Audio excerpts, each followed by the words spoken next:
We'll start over here on the right side with Gabe.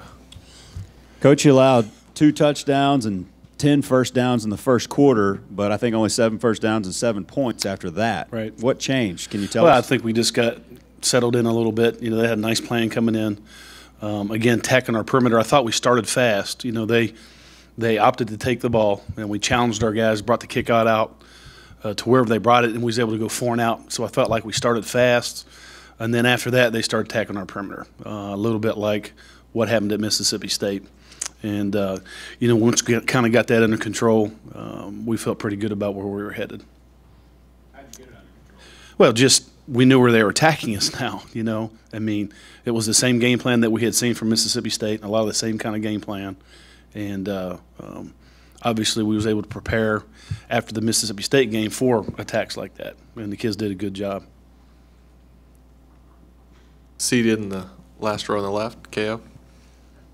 Coach, you guys, as the game progressed, even it seemed like the tackling got better as well. Was that something that was concentrated on the sideline, or was it just a chew-in? It's time to get after it. Well, no, I felt like, you know, coming out of the game, our MAs were down, our missed tackles were down, and our lows were down from a week ago, and you know that needed to happen in order to stop this offense. And you know, I thought the kids came to play. I was really excited about what was going on the sideline.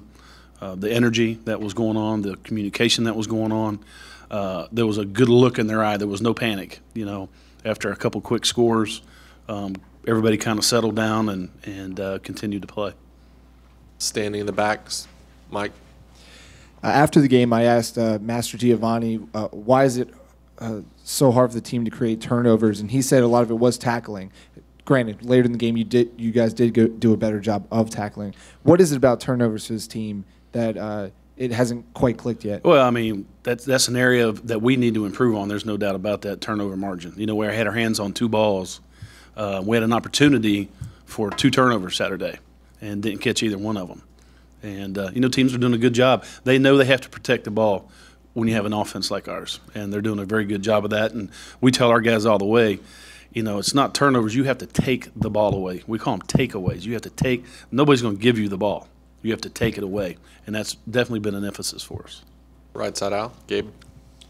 You know, Victor Davis got his first chance really since that big bust that we remember on Kyle Field like a month ago, and we didn't see much of him in a negative way on Saturday. What could you tell us looking at the film of how he did? He played well. Yeah, I was happy with 2-8, very happy. You know, we talked last week, Gabe, about maybe some changes out there, and he got his opportunity. I thought he played pretty well. You know, and he was on some pretty good wideouts now. And he tackled well. I was pleased with his tackling. So, yeah, 2-8 played pretty well. Staying in the back, Daryl, then we'll come to Suzanne. Can you break down Alabama's offensive attack for us a little bit? Yeah, they're averaging 500 yards a game, 33 points a game. It's Alabama. They're very, very good. And big offensive line. I'm really, really impressed with their 2 tailbacks. Obviously, we've seen 4 the last couple years, and the new guy they got from Florida, I had a chance to see him in high school. All-time leading rusher, I think. They're both really good, and obviously they've got a lot of speed outside, and their quarterback brings another dimension when you try to rush the quarterback, able to keep plays alive.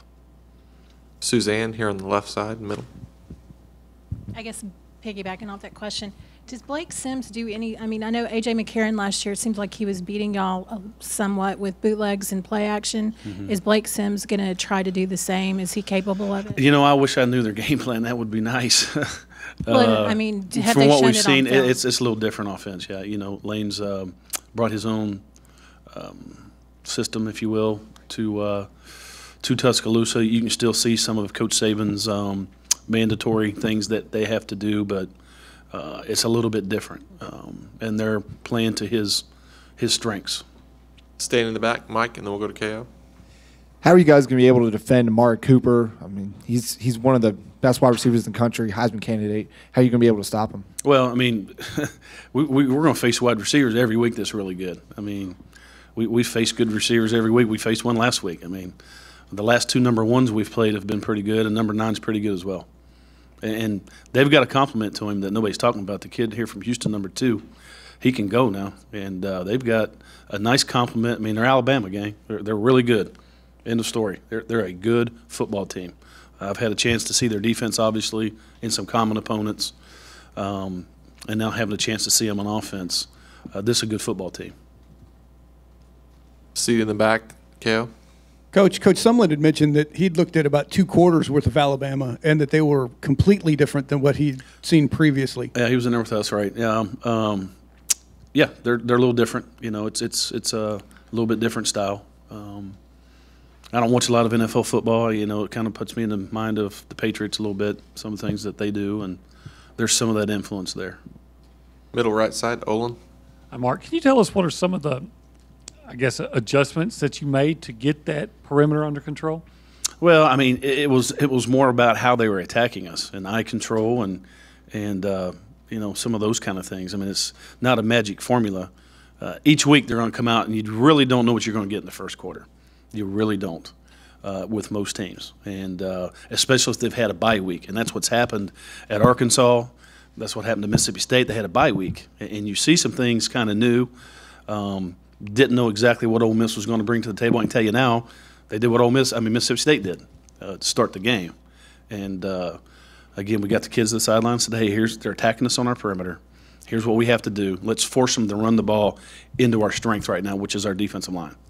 And they, you know, had a hard time, and we did really good on third down. I mean, we were 80% on third down. They were 2 of 10 we had 4 3-and-outs.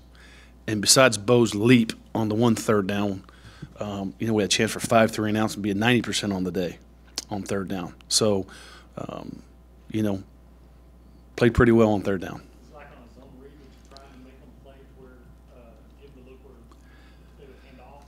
Yeah, we did some of that. You know, that was another element. You know, they had not run Bo coming into our game, and decided to run him. It was that type of game, I guess.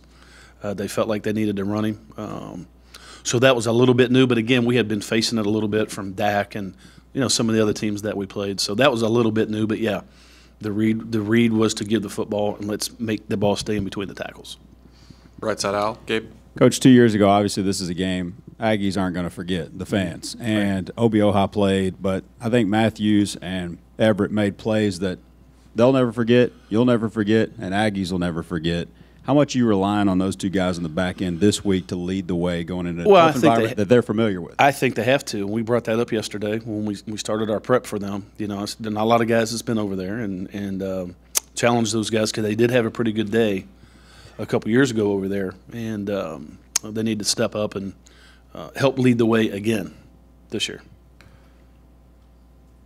Anything else for Coach Snyder? All right. Thank you, Coach. All right. Thanks, gang.